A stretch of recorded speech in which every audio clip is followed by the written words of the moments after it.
Give the mic to the minister, to the former minister, please. Yes, thank you very much. Thank you. Good morning, ladies and gentlemen. Good morning. It's a pleasure and it's an honor to be here today. And I thank Dr. Nikube, for my brother, for inviting me to join you here this morning on this very important event. I'm biased about tourism. And when it comes to Africa, I'm even biased more. So being an African in the first place. And secondly, I believe that tourism should be a vehicle for this continent to advance even more. And the world is now eyeing Africa, as Cuthbert just mentioned in his opening remarks this morning. And but we should take the lead as Africans in that respect. And tourism should be the industry in the forefront. Dr. Amani Asfour, who just left now, just bombarded us with so many important issues that is affecting the development of that industry. She mentioned about connectivity. She mentioned about the promotional activity should be done there, investments, etc. These are issues actually we should address in a much more fashioned way, rather than just speaking about it as impediments for the development of tourism in Africa. What I recommend, if this session and this gathering today should come out with specific recommendations, that we can take it in the form of specific committees across Africa, where we discuss groups of specialists on specific issues. I know that the title of this session particularly pertains to sustainability in our sector. And speaking about sustainability, I was pleasured to be appointed as head of a committee to work on that specific file here in this country, in Egypt, a few years back, and back in the late 2007 and 8, where at the time I was senior assistant minister of tourism, and I was requested to work on that specific issue. And we at the time decided to pick up a resort city, a very, very famous resort city now, Sharm el-Sheikh, by the Red Sea, in Sinai, southern Sinai, and to work on it, which culminated last year to have the famous climate change conference, the COP27. And basically, Sharm el-Sheikh succeeded in addressing the issues of sustainability and climate change in that respect.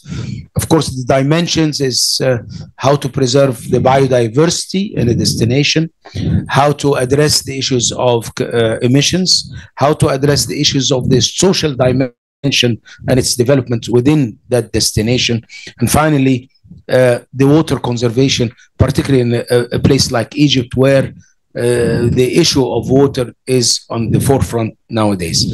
Now, issues as such for sustainability, issues related to connectivity between our African countries and promotion. However, having said all these issues, we cannot address it in a session of an hour or two, or even a day, or even a week. I think we should have an industrial approach, and I ask the chairman of the African Tourism Board to take that to the second level by working together in creating chapters and committees within the African Tourism Board to address all these issues. I mean, our share as Africa from the international tourism pie is still in its infancy in that sense. I mean, last year, 2022, as far as the figures I got to understand, we achieved less than 50 million tourist visitors from around the world to our continent. We never thought about promoting the intra-Africa tourism movement between us in that sense. And I think the impediment in that is connectivity, the pricing, also some of the issues relating to border and visa restrictions in some of the destinations. We need to work on that to open the doors and put pressure on our governments in that respect to address these issues and open it. I mean, the appetite and the will is there among the leaders of this continent. But to get it into practice and seeing it as a reality needs a lot of work in that respect. How about having our industry, the tourism industry, pulling that cart of opening up our countries together and increasing the movement? To give you an example, ladies and gentlemen, about that issue, about those restrictions and security issues and visa controls, etc., that could be an impediment, one of the impediments in that respect that should be addressed. I remember a few years back, we made a study in this country and found that people coming from Africa moving either east to Asia or north and west to the United States and Europe used to pass through our Cairo International Airport, and the figure was almost staying there for a few hours and maybe a night, about 1 million African passengers in that respect. That's a gold mine in itself. 1 million. We have some countries in our continent that is not reaching that figure for its international tourism.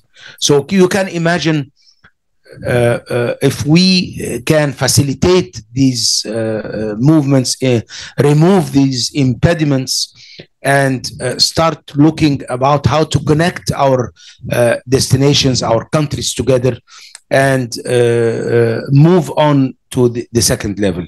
I believe being a continent with the least continent affecting the pollution and the emissions in the world, we should focus more on moving faster in developing our industry in that respect. And of course, the private sector should lead that together with the government. Of course, speaking about investment, etc., having Afrexim Bank helping our investment arm in the continent could do a lot in that respect.